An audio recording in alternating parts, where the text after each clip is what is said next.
Bapak, Ibu, saudara-saudari yang terkasih dalam Kristus Sang Penebus. Pada hari ini, gereja merayakan hari Minggu biasa yang ketujuh. Bacaan-bacaan yang akan kita dengarkan pada hari ini mengajak kita untuk merenungkan identitas kita sebagai orang yang mengimani Yesus Kristus, yakni hidup dalam kasih. Mengimani Yesus Kristus berarti kita hidup dalam kasih sepanjang hidup kita. Pesan dan perintah Yesus untuk mengasihi bisa kita lihat di dalam Injil Lukas bab 6 ayat 27 sampai 38.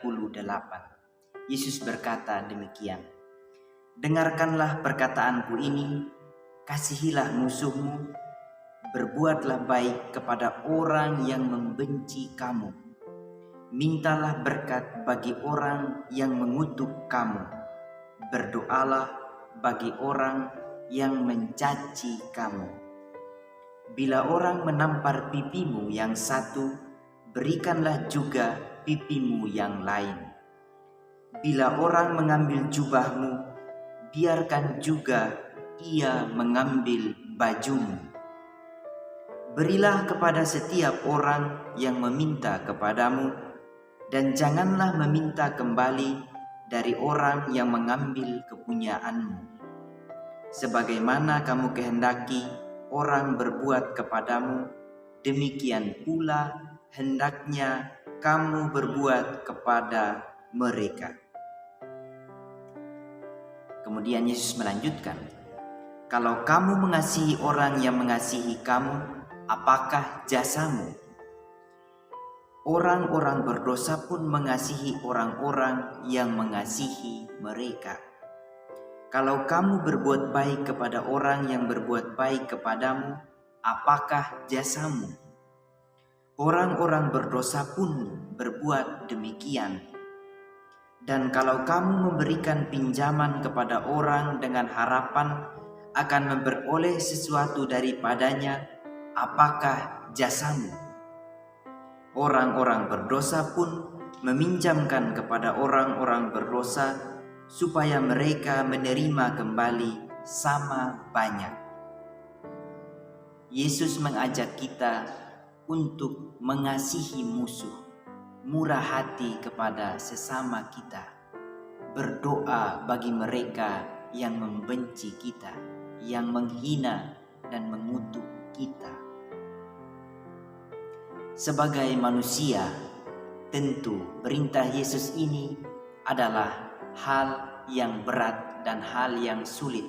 Bagaimana mungkin kita bisa mengasihi musuh kita?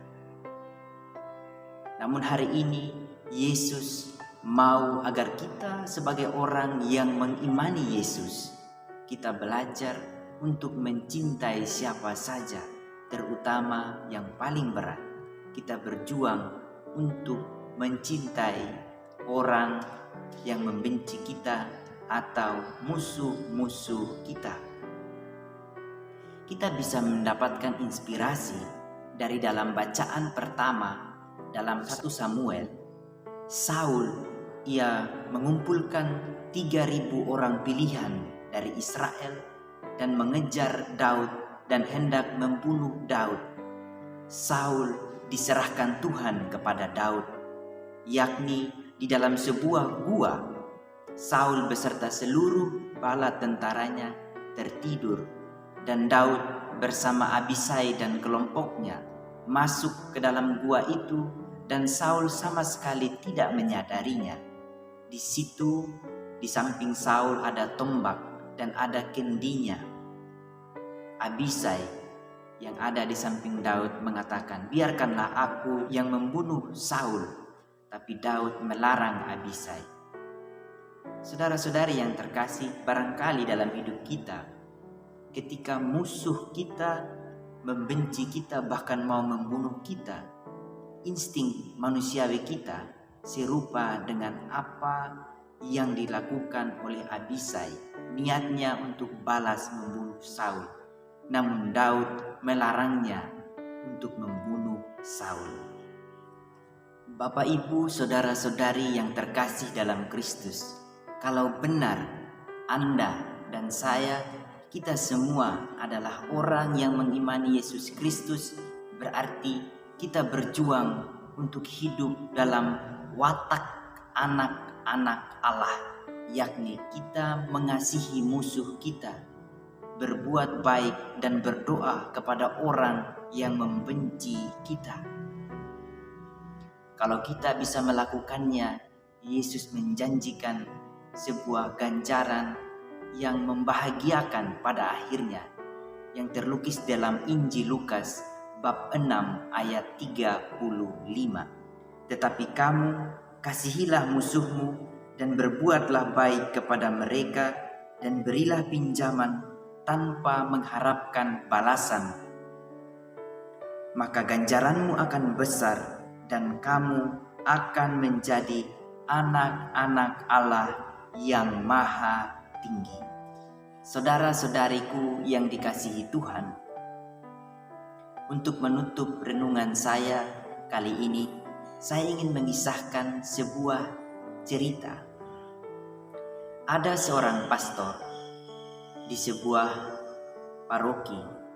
Suatu kali pastor ini kehilangan ayam. Ayam itu adalah ayam kesayangannya.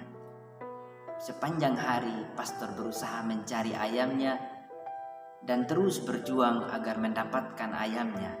Namun niscaya hasilnya ayamnya tidak ditemukan lagi. Namun pastor itu berusaha untuk mengikhlaskan ayam kesayangannya harus hilang. Beberapa hari kemudian, pastor ini melayani sakramen tobat di parokinya. Lalu datanglah seorang anak. Dia ingin mendapatkan pelayanan sakramen tobat. Anak ini mengakui dosanya di hadapan pastor. Ia mengatakan, "Pastor, saya telah mencuri." Lalu pastor itu mengampuni dosa-dosanya waktu itu. Namun di bagian akhir, sebelum anak itu pergi meninggalkan ruang sakramen tobat, anak itu mengatakan kepada pastornya, "Pastor, saya telah mencuri ayam di pastoran beberapa hari yang lalu."